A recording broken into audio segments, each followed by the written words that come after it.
جانے کس دیس بستیاں ہیں، اب جن کے دیکھنے کو آنکھیں ترستی ہیں۔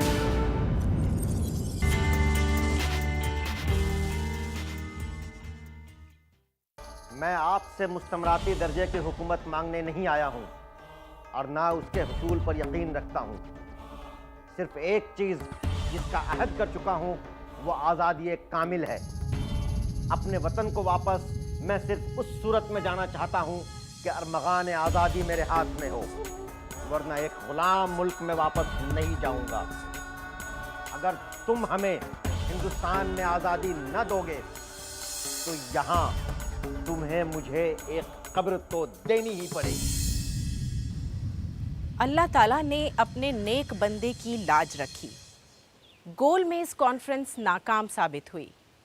4 جنوری 1931 کو صبح 9:30 بجے لندن کے ہائٹ پارک ہوٹل میں آپ نے داعیے اجل کو لبیک کہا۔ آپ کا جنازہ براہ مصر فلسطین لے جایا گیا۔ عالم اسلام کے حکمراں، اکابر، علماء اور بین الاقوامی شخصیات آپ کے جنازے میں شریک ہوئیں۔ مفتی اعظم فلسطین نے اس مجاہد اعظم کی نماز جنازہ پڑھائی اور پھر یہ بیت المقدس کی پاکیزہ سرزمین میں آسودہ ہوا۔ آداب ناظرین، آج ذکر مولانا محمد علی جوہر کا۔ آپ ایک ممتاز سیاسی لیڈر، ایک اہم قومی ملی رہنما، اعلیٰ درجے کے مقرر، اردو اور انگریزی کے بلند پایہ انشا پرداز، ادیب، ایک منفرد شاعر اور صحافی تھے۔ ملک کی آزادی کے لیے ساری دنیا کو بیدار کرنے اور ساری دنیا کو ہندوستان کے حالات سے باخبر کرنے کے لیے آپ نے 1911 میں کلکتہ سے انگریزی ہفت روزہ دی کامریڈ شائع کرنا شروع کیا۔ السلام علیکم۔ وعلیکم السلام۔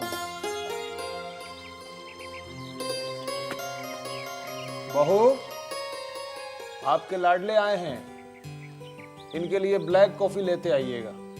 جی اچھا۔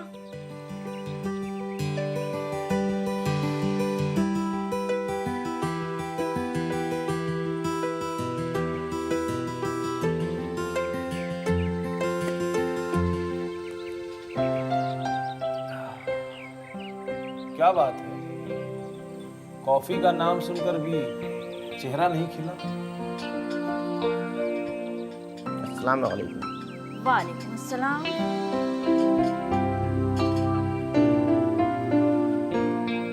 یہ بڑودا کی نوکری اپنے بس کی نہیں۔ کیوں؟ کیا ہوا؟ افیم کی کاشت کم ہوئی تو میں ذمہ دار ہوں، اور یہ مہاراج شیاجی راؤ گائیکواڑ جن کا ملازم ہوں، ان کی انگریز پرستی کا کیا کہنا۔ ہر وہ چیز جو یورپ سے متعلق ہے وہ بہتر اور افضل ہے۔ مغلوں کے بارے میں آل فال بولتے ہیں، اورنگزیب کو ظالم کہتے ہیں، لیکن میں بھی آج اسے اچھی خاصی سنا کے اور قائل کر کے آیا ہوں۔ اجی ایک آدھ کو قائل کرنے سے کیا ہوگا؟ صحیح ہے، اس لیے سوچتا ہوں کہ ایک انگریزی ہفتہ وار نکالوں جس کے ذریعے انگریزوں اور ان کے ہم نواؤں تک ہندوستانیوں کے خیالات، تہذیب، تمدن اور تاریخ سب پہنچاؤں۔ ویسے بھی انگریزی اخبار کا مطالعہ فیشن میں داخل ہے۔ اوہو، تو یہ بات ہے، تبھی آپ انگریزی اخبار ترجمے کے ساتھ سنتی ہیں۔ چل ہٹ شیطان۔ دی کامریڈ کا پہلا شمارہ 14 جنوری 1911 کو شائع ہوا تھا۔ یہ مولانا جوہر کی سیاسی زندگی اور آزادی کے لیے آپ کے جہاد کا باقاعدہ آغاز تھا۔ جوہر کی خوش نصیبی تھی کہ آپ کو شوکت علی جیسے بھائی اور حریت پسند ماں بی اماں نصیب ہوئیں، جنہوں نے قدم قدم پر آپ کا ساتھ دیا۔ مولانا جوہر نے پوری جرت اور بے باکی سے حکومت وقت پر تنقید کی اور برطانوی استعمار کو چیلنج کیا۔ 1914 میں جنگ عظیم چھڑی۔ لندن ٹائمز نے ایک مضمون چوائس آف دا ترکس کے عنوان سے لکھا، جس میں ترکوں کو دھمکی دی گئی تھی۔ محمد علی اسے برداشت نہیں کر سکے۔ آپ نے مسلسل 24 گھنٹے تک بیٹھ کر اسی نام سے مضمون لکھا